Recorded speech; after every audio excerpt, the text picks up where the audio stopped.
परख के राष्ट्रीय मुद्दा कार्यक्रम में आप सब लोगों का स्वागत है।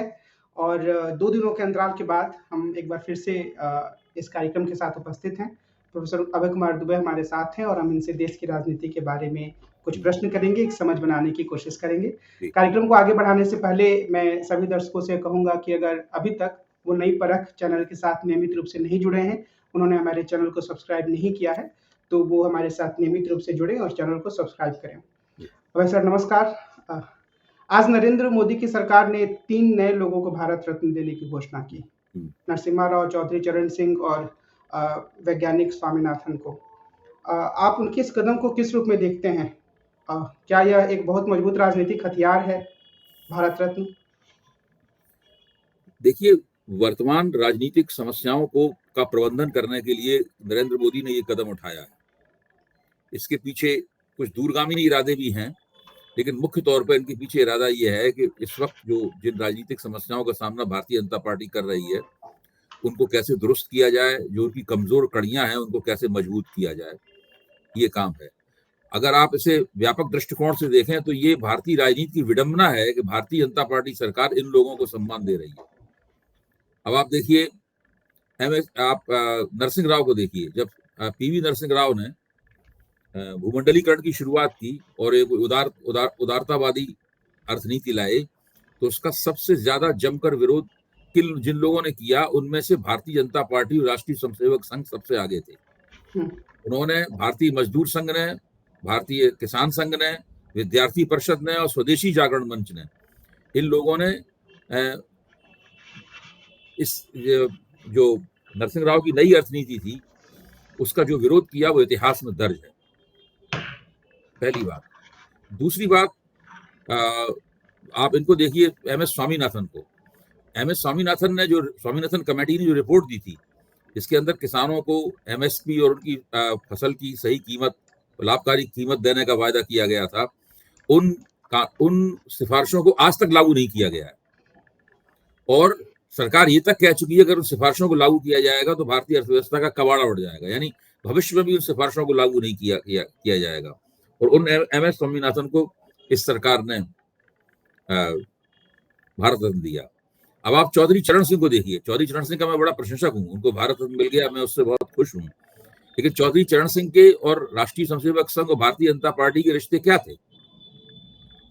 जब जनता पार्टी के अंदर विवाद पैदा हुआ था, तब जो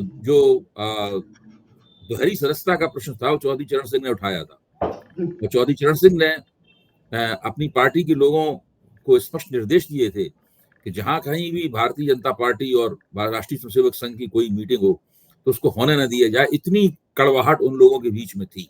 इससे आप अंदाजा लगा। चरण सिंह भाजपा का जो हिंदुत्ववादी, चरण सिंह खुद आर्य समाजी दृष्टिकोण के व्यक्ति थे, लेकिन भाजपा की हिंदुत्ववादी राजनीति थी, इसको वो सख्ती से नापसंद करते थे, सख्ती से नापसंद करते थे। तो उनको भारत रत्न दिया गया।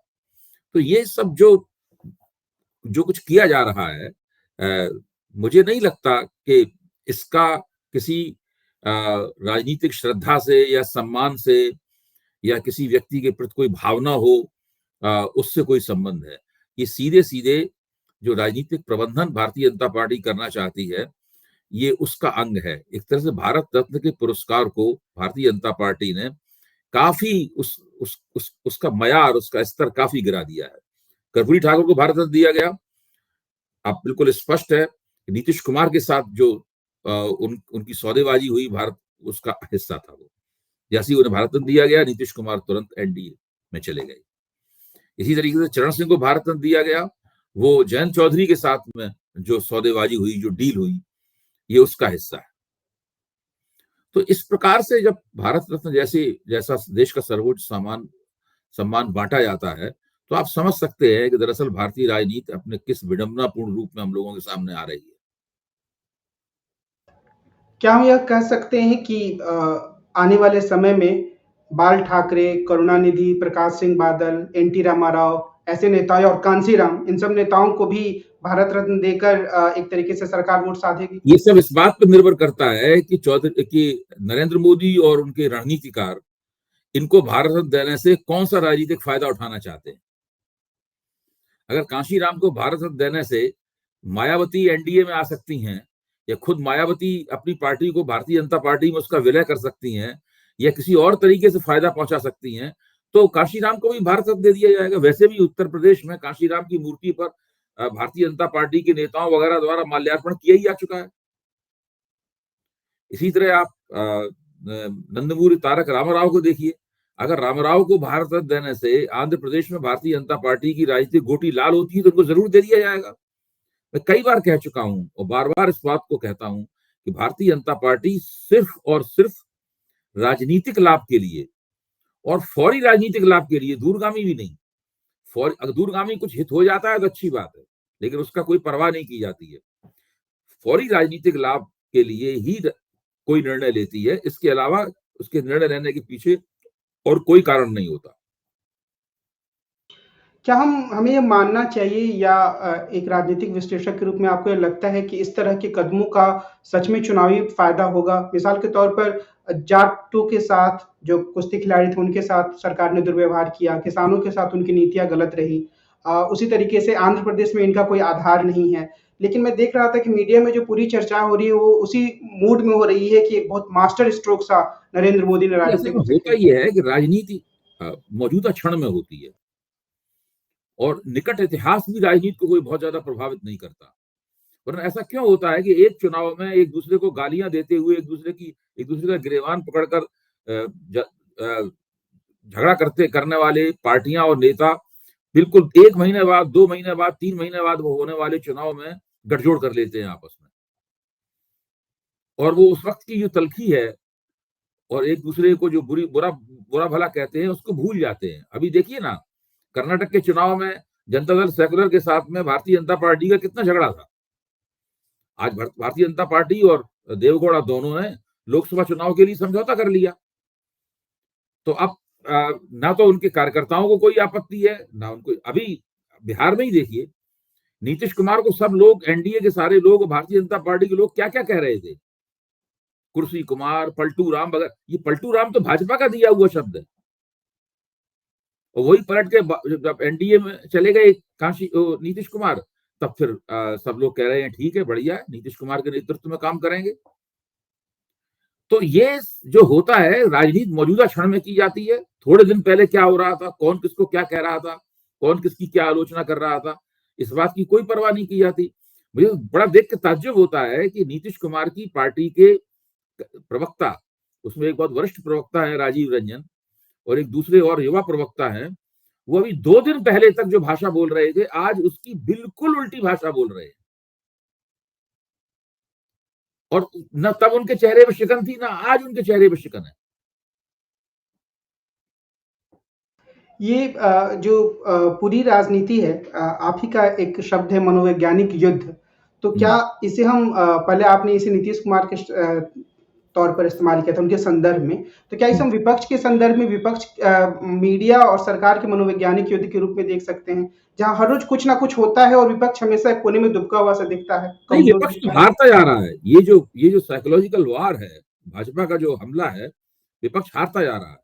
भाजपा न केवल विपक्ष से उसके नेता छीन रही है, बल्कि जो नेता विपक्ष में जा सकते थे उन विपक्ष में जाने से उनको रोक रही है, बल्कि उनके जनाधार को भाजपा अपनी ओर खींच रही है, और विपक्ष कुछ भी नहीं कर पा रहा है। उसकी वजह है कि जो काम विपक्ष को पहले कर लेना चाहिए था, विपक्ष ने नहीं किया, तो भाजपा के लिए जमीन छोड़ दी। अब आप देखिए ना कि आज तक कांग्रेस आम आदमी पार्टी के साथ में अपना चुनावी तालमेल नहीं कर पाई है। अब आम आदमी पार्टी का रवैया ऐसा हो गया है जिससे लगता है कि आगे शायद चुनावी तालमेल होगा भी नहीं। आज तक कांग्रेस समाजवादी पार्टी के साथ उत्तर प्रदेश में चुनावी तालमेल नहीं कर पाई है, और भाजपा ने जयंत चौधरी के साथ चुनावी तालमेल कर लिया। इससे क्या होता है कि बहुत सारे जो खिलाड़ी हैं राजनीति के, छोटे और बड़े मझोले दर्जे के खिलाड़ी, जब उनको लगता है कि विपक्ष की राजनीति में बड़ी अनिश्चितता है, कुछ हो नहीं रहा है, कोई भी चीज अंतिम रूप से सेटल नहीं हो रही है, तो वो खुद भी काफी हताश हो जाते हैं। अब देखिए, प्रकाश अंबेडकर महाविकास आघाड़ी में गए वहां महाराष्ट्र में, फिर उन्होंने देखा यहाँ तो कुछ भी नहीं हो रहा है, तो वो कहने लगे कि जो इंडिया गठबंधन है वो टूट के कगार पे है, मैं इसमें जाके क्या करूंगा। कोई भाजपा में नहीं गए, लेकिन वो महाविकास आघाड़ी की जो स्थिति है उस स्थिति से वो निराश हो गए। तो एक राजनीति जब होते हुए दिखनी चाहिए, कोई पार्टी का कोई एक नेता किसी नेता से मिलता है दूसरी पार्टी के, उसको एक आश्वासन देता है कि हम ऐसा-ऐसा करेंगे। तो वो ये मान के उससे बात करता है कि ये अपनी आला कमान के निर्देश के मुताबिक मुझसे बात कर रहा होगा और ये मुझसे जो वायदा करके जाएगा वो वायदा आला कमान निभाएगा। जबकि दूसरी जगह स्थिति ये है कि किससे बात करें, कौन वायदा करेगा, कौन सा वायदा निभाया जाएगा, कुछ भी उसमें तय नहीं है। भारतीय जनता पार्टी ने जो डील की है जयंत चौधरी के साथ में, उनमें वो उन 4 निर्वाचन क्षेत्रों के नाम भी स्पष्ट हैं, रेखांकित हैं कि भाई इन निर्वाचन क्षेत्रों में जयंत चौधरी के लोग खड़े होंगे। कहा कि आपको केंद्र में 1 कैबिनेट रैंक देंगे, जयंत चौधरी खुद ही कैबिनेट मंत्री बन जाएंगे। 2 आपको डिप्टी मिनिस्टर पद दिए जाएंगे, राज्य मंत्री का पद दिया जाएगा आपको 2, और चरण सिंह जी को भारत रत्न दे दिया जाएगा। तो पूरा सौदे का पूरा ढांचा तैयार है। और जयंत चौधरी को भी लगा होगा कि हम 4 भाजपा के साथ लड़ेंगे तो चारों सीटें जीतने की संभावना बहुत ज्यादा है। केवल समाजवादी पार्टी के साथ मिलकर लड़ेंगे, 7 सीटें भले ही उन्होंने दी हैं, लेकिन सीटें जीतने की संभावना भी कम है और केंद्र में इन लोगों की कोई सरकार बनने की संभावना नहीं है। उत्तर प्रदेश में भी सरकार बनने की संभावना नहीं है, तो ना तो यूपी में सत्ता में आ सकते हैं, ना ही वो केंद्र में सत्ता में आ सकते हैं। और भाजपा के साथ अगर रहेंगे तो अभी केंद्र में सत्ता में है, फिर जब उत्तर प्रदेश में चुनाव होगा फिर भाजपा के साथ मिलकर लड़ेंगे तो उत्तर प्रदेश की सत्ता में भी हिस्सेदारी करेंगे, तो उनके लिए तो फायदा ही फायदा है। जैसे बहुत सारे टीकाकार जिस बात की तरफ इशारा कर रहे हैं कि कांग्रेस और इंडिया गठबंधन के दल अपनी सीट शेयरिंग को या दूसरी चीजों को सुलझाने में असमर्थ हैं। तो अगर हम बहुत सकारात्मक तरीके से इसको देखने की कोशिश करें तो आखिर कांग्रेस की ये स्थिति क्यों हो रही है? क्या इसके पीछे कोई सोच भी हो सकती है या एक बहुत ही बड़ा कंफ्यूजन है, भ्रम की स्थिति है? मैं तो आपको केवल एक संकेत दे सकता हूं इसमें, वो ये है कि इस वक्त सबसे ज्यादा गर्म चर्चा ये है कि या तो मध्य प्रदेश में कांग्रेस के नेता कमलनाथ भाजपा में चले जाएंगे या उनके बेटे भाजपा में चले जाएंगे, या हो सकता दोनों ही भाजपा में चले जाएं। एक व्यक्ति अभी जो 1-1.5 महीने पहले कांग्रेस का मुख्यमंत्री पद का उम्मीदवार था, जिसके बारे में कहा जा रहा था कि वो चुनाव जीत सकता है और मुख्यमंत्री बन सकता है, इससे पहले कांग्रेस ने उनको मुख्यमंत्री बनाया भी था, उसके बारे में चर्चाएं चल रही हैं और उसकी तरफ से कोई खंडन नहीं आ रहा है किसी तरह का। इसी तरह की चर्चाएं नीतीश कुमार के बारे में चलती थी, कोई खंडन नहीं आया, नीतीश कुमार चले गए। फिर जयंत चौधरी के बारे में चलती थी, कोई खंडन नहीं आया, जयंत चौधरी एनडीए में चले गए। अब ये कमलनाथ और कमलनाथ के बेटे नकुलनाथ के बारे में आ रहा है। तो आप इससे अंदाज लगाइए कि ये हो क्या रहा है, ये पूरी प्रक्रिया क्या है। ये सबसे ज्यादा सनसनीखेज खबर है इस वक्त की।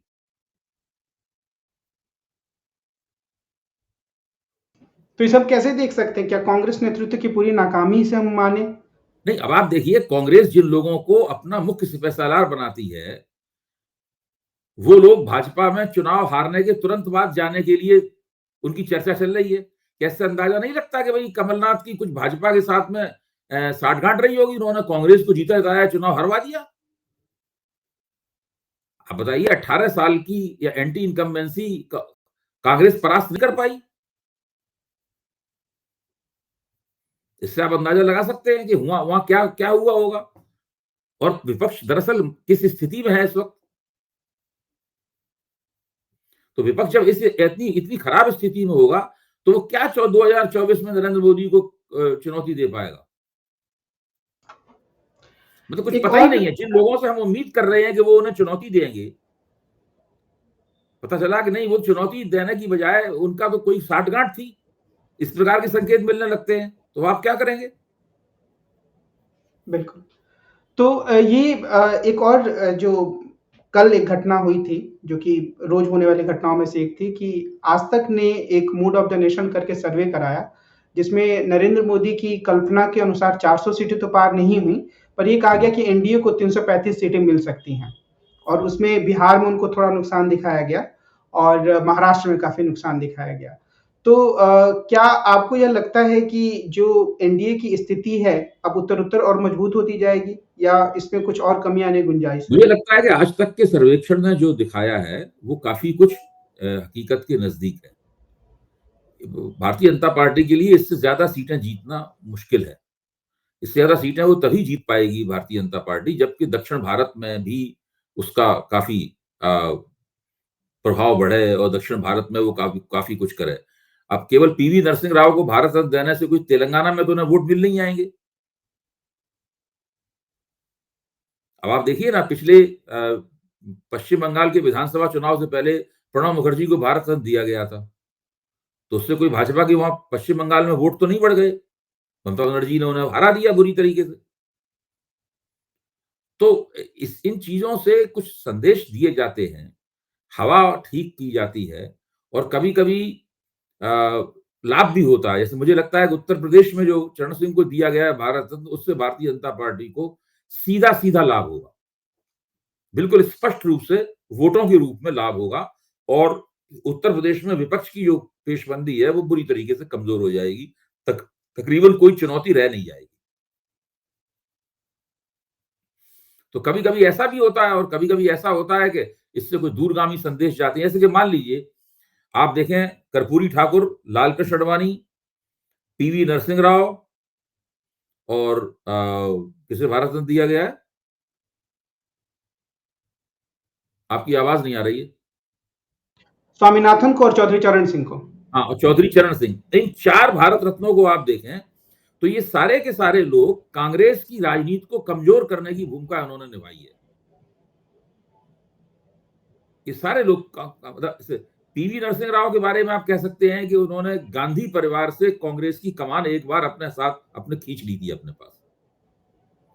अगर वो अगली बार फिर से कांग्रेस चुनाव जीत जाती उनके नेतृत्व में, और वो अपनी सरकार बचाने के लिए जो भ्रष्टाचार के चक्रों में फंस गए उसमें न फंसते, तो फिर सोनिया गांधी की वो स्थिति होती जो कि लाल बहादुर शास्त्री की पत्नी ललिता शास्त्री की हुई थी। वो एक बंगले में प्रधानमंत्री को, पूर्व प्रधानमंत्री को दिए जाने वाले बंगले में रह रही होती। इसके अलावा उनकी उनके परिवार की हैसियत पूरी तरीके से खत्म हो जाती। तो अब उन्होंने फिर बाद में इतना बुरा बर्ताव किया सोनिया गांधी और गांधी परिवार नरसिंह राव से कि उनके शव को, जब उनका देहांत हुआ तो उनके शव को कांग्रेस के मुख्यालय में नहीं लाने दिया उन्होंने। जो आदमी कांग्रेस का अध्यक्ष रहा, जो आदमी देश का, उनका कांग्रेस की तरफ से देश का 5 साल तक प्रधानमंत्री रहा, उसको कांग्रेस, उसके लाश को कांग्रेस के मुख्यालय में नहीं घुसने दिया गया, पार्थिव शरीर को। इसके आप अंदाजा लगा सकते हैं कि गांधी परिवार ने नरसिंह राव के साथ क्या बदसलूकी की और दोनों के बीच में किस तरीके के संबंध थे। तो ये सब भी तो इतिहास है, इस इतिहास को कहां ले जाएंगे हम लोग। लेकिन जैसे चौधरी चरण सिंह या नरसिम्हा राव के बारे में भी आज के दिन में तो काफी सकारात्मक बातें ही हो रही हैं, लेकिन क्या अगर हम उनका सम्यक मूल्यांकन करें तो हम उन्हें बहुत आदर्श राजनेता मान सकते हैं? मैं पहले चौधरी चरण सिंह जहां तक चौधरी चरण सिंह का सवाल है, मैं उनको भारत रत्न दिए जाने से बहुत प्रसन्न हूँ। मैं उनका बड़ा सम्मान करता हूँ। वो इतना खरे ईमानदार नेता बहुत कम ना के बराबर ही मिलते हैं। चौधरी चरण सिंह एक ऐसे नेता थे, इन्होंने एक जनसभा में कहा था, जो किसानों की जनसभा थी, उन्होंने कहा था कि मैं किसान का बेटा हूं लेकिन मैं किसान नहीं हूं, मेरा बेटा किसान का बेटा भी नहीं है। इस तरह की बात कोई और दूसरा नहीं कह सकता है, केवल चौधरी चरण सिंह अपने जमाने में कह सकते थे। तो उनको जो भारत रत्न दिया गया है वो बहुत सही दिया गया है। अगर केवल भारत रत्न के योग्य वो थे कि नहीं थे, इस बात पे अगर चर्चा की जाए तो। जहां तक नरसिंह राव को भारत रत्न देने का सवाल है, मैं समझता हूं कि वो एक बहुत ही बुरा चयन है। उनकी वो भ्रष्टाचार के इल्जाम लगे, उनके जमाने में बाबरी मस्जिद टूटी, उन्होंने बाबरी मस्जिद को टूटने दिया।